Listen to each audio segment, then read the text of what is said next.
Thibaut Nicolas Marc Courtois, dilahirkan pada 11 Mei 1992 di Brie, Belgium, ialah seorang pemain bola sepak profesional Belgium yang luar biasa. Secara meluas dianggap sebagai salah seorang penjaga gol terbaik di dunia. Berdiri setinggi 6 kaki 6 inci, 1.99 im.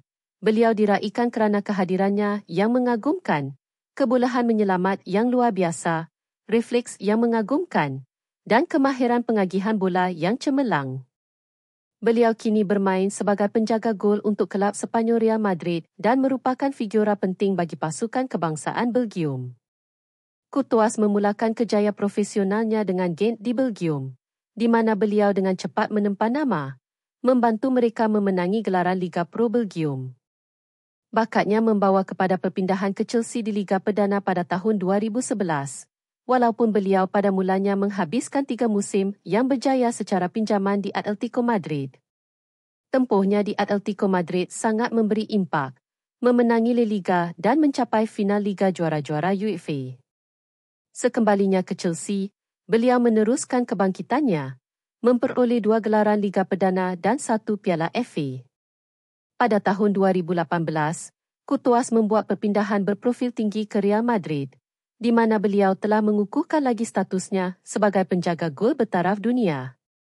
Pencapaian utama dan sorotan bersama Real Madrid termasuk 3 gelaran Liga Juara-Juara UEFA, 3 gelaran La Liga, 1 Copa del Rey, 1 Piala Dunia Kelab FIFA, 1 Piala Super UEFA. Trofi Les Yassin 2022 dianugerahkan kepada penjaga gol terbaik di dunia. IFWell's Best Goalkeeper 2018-2022. Di peringkat antarabangsa, Courtois telah menjadi penjaga gol pilihan pertama untuk pasukan kebangsaan Belgium sejak 2011. Beliau memainkan peranan penting dalam generasi emas Belgium, membantu mereka mencapai penamat tempat ketiga terbaik mereka di Piala Dunia FIFA 2018.